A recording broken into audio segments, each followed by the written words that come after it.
મિત્રો, ઘણીવાર આપણને કોઈક વિષયથી કે કામથી ડર લાગતો હોય છે, ખરું ને?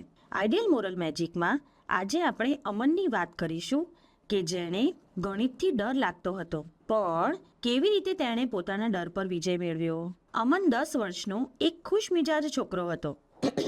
તેને ક્રિકેટની રમત તો ખૂબ ગમતી, પરંતુ ગણિત ભણવાની વાત આવે ત્યારે તે ગભરાઈ જતો.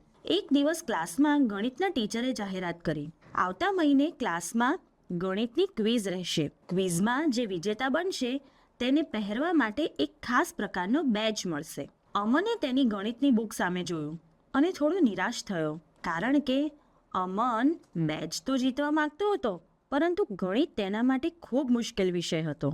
ઘરે આવીને અમને તેની મમ્મીની ક્વિઝ વિશે જણાવ્યું. મમ્મી, હું બેજ જીતવા માંગુ છું, પણ મને ગણિત સારું આવડતું નથી, તેણે પોતાના ઉદાસ ચહેરા સાથે કહ્યું. તેની મમ્મીએ તેને પોતાની પાસે બેસાડીને કહ્યું, બેટા, સારું ક્રિકેટ રમવા અને તેમાં આગળ વધવા માટે તું શું કરે છે?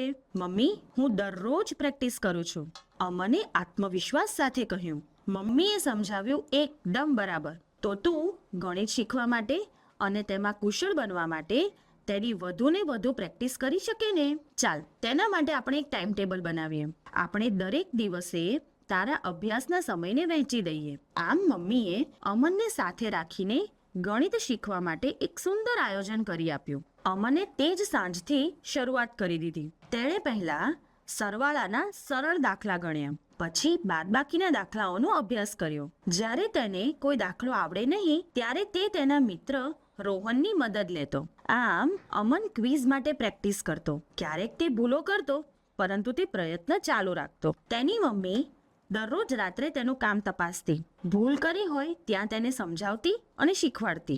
સાચી ગણતરી કરી હોય ત્યાં તેની પ્રશંસા પણ કરતી અને તેને પ્રોત્સાહન આપતી.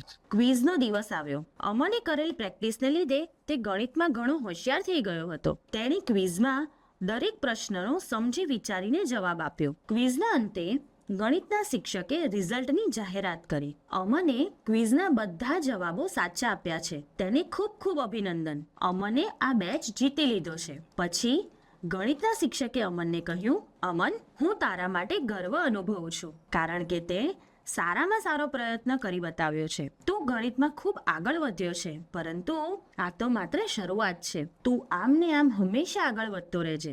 અમનના ચહેરા પર વિજેતા બનવાનો આનંદ હતો અને તેને સમજાયું કે સમજણપૂર્વકની મહેનતથી સારું પરિણામ મેળવી શકાય છે. બાળકો, અમનની આ વાર્તા આપણને શીખવે છે કે ડરને દૂર કરવાનો સૌથી સારો રસ્તો છે પ્રયત્ન કરવો. જો આપણે મહેનત કરીએ તો ગમે તે મુશ્કેલ કામ પણ સરળ બની રહે છે. જો આપણે મહેનત કરીએ તો ગમે તે મુશ્કેલ કામ પણ સરળ બની શકે છે.